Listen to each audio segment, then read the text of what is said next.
Howdy, welcome to my channel. I'm Lynn and thanks so much for being here. So my favorite time of year is almost upon us, and that is of course fall. So I wanted to make a list of my recommended favorite fall classics, and I tried to narrow it down to 10, but I just physically could not do it. So I think it might be a little bit more like 15 or so. So there's kind of going to be like two different types of books that are going to be on this list.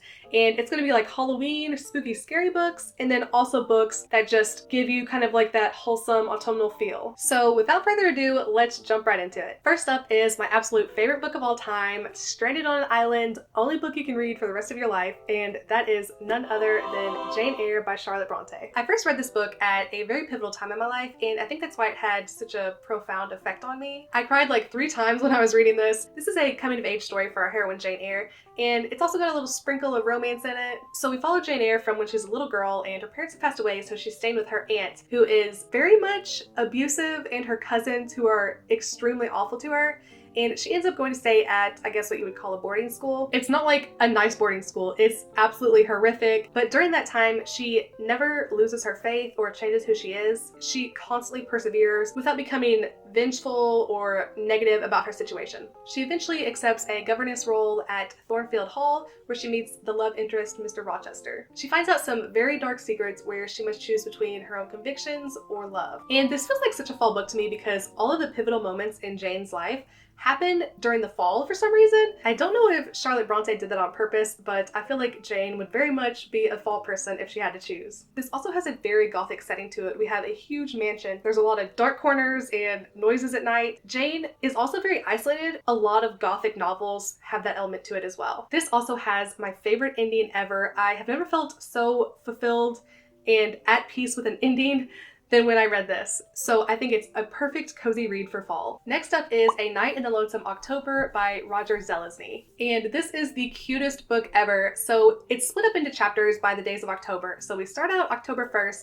and then we build up to Halloween night. This story is told from the point of view of a very loyal dog named Snuff. Snuff's owner is Jack, and we're not really told what's going on, but we see that Jack has a bunch of weird stuff around the house. He has a wardrobe with like creepy things in it trying to get out, and some weird creature stuck like within a mirror. So we know that Jack is not just like a normal person. And along the way, Snuff meets all of these interesting other characters who are the pets of other people in the town. And it's so much like the people have like little Neopets that like match their personalities. Like the witch in town has a black cat, there's a vampire dude, and of course he has a bat. And they're getting ready for something that's supposed to happen on Halloween night. And we're not told anything about it, we're very much left in the dark, so we're just trying to figure it out through Snuff's adventures. I highly recommend getting this and then reading each chapter for each day of October. I think it would be so much fun. Next up is pretty much everything written by Ellen Montgomery, specifically Anne of Green Gables and the Emily books. This is Chronicles of Avonlea, which is set in the same world. My Anne of Green Gables set is in the attic, and I am not venturing in there to get it. But the Anne of Green Gables series is also another coming-of-age story, kind of similar to Jane Eyre in the fact that they're both orphaned young girls, and they're in this environment that is definitely not friendly towards them. Anne of Green Gables is adopted by a couple, and it turns out once she gets there that the couple wanted a boy and they somehow sent a girl. So she knows from the beginning that she's not wanted. Because of her unwavering spirit, Anne really wins over this couple and becomes the daughter that they didn't know they needed. It's so wholesome and it has so many gorgeous fall descriptions in every book. So for example, there's one quote from Anne where she says, "I'm just so glad that I live in a world where there are Octobers. It would be terrible if we just skipped from September to November, wouldn't it?" And there's just so many great fall quotes in this. Next up is The Adventures of Sherlock Holmes. And if you don't know Sherlock Holmes, he is extremely gifted in observation. He solves all of his cases by picking up on the most minute details ever, and it almost gives him superhuman powers. So in this book, we go through 12 of his most interesting cases, so we really get to see his genius at work along with his interactions with his great friend Watson. And these two really have like one of my most favorite dynamics between two characters. You really cannot go wrong with a classic mystery from Sir Arthur Conan Doyle. Also, almost all of these are set in London, and it's always kind of overcast and drizzly, which just really kind of sets a fall vibe for me. This would not be a fall recommendations video without Dracula and Carmilla. These two kind of go hand in hand. Carmilla was written first, and it was said to inspire a lot of the elements in Dracula. I absolutely loved Carmilla. I read it recently and it was a very quick read, but gave me all of the vibes and the ambiance that I got from Dracula, just in a much smaller package. So we have a father-daughter duo who have moved into the countryside. All of a sudden, in some weird coincidence, a carriage breaks down right near their home, and there's a young girl named Carmilla who is the same age, or appears to be, as the daughter. So they talk, and the daughter begs her father to let Carmilla come stay with them in this, lonesome countryside where she's the only young girl. So he agrees, and Carmilla comes to stay with them for a while. And during this same time, a lot of young girls in the neighboring villages are mysteriously getting some illness and passing away. Both of these, we have that gothic, isolated setting. So Dracula is a very similar premise to Carmilla. This is about a young lawyer who goes to finalize a business transaction with Count Dracula.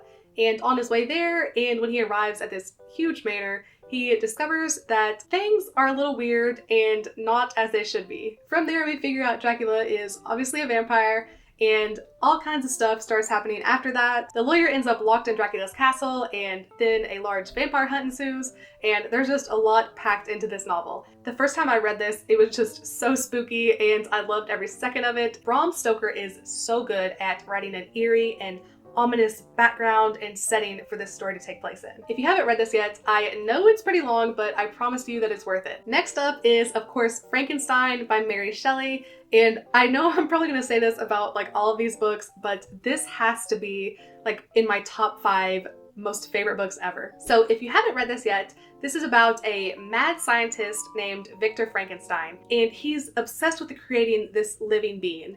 And he's successful, but he hates what he created. So he wants nothing more than to get as far away from this horrible monster as possible. From the reader's point of view, we see that this creature, when he's initially created, has empathy, and he wants nothing more than to be accepted by his creator and loved. Before I had read this for the first time, I really had no idea how absolutely heartbreaking this book would be. We see over the course of time that Frankenstein is just treated brutally and is almost forced into becoming the monster that everybody sees him as. Every fall I like to read this book, and it absolutely breaks my heart every single time. It is just absolutely written so well. I cannot believe that Mary Shelley started on this when she was 18 years old. I will forever be recommending this book at any time of the year, but especially if you want fall read. Next is pretty much any spooky book written by Ray Bradbury. So The October Country is a selection of his short stories, and they're all definitely very spooky, sometimes psychologically spooky, and other times just straight up scary. But Ray Bradbury is so good at writing scary stories. One of my favorite books of his is Something Wicked This Way Comes,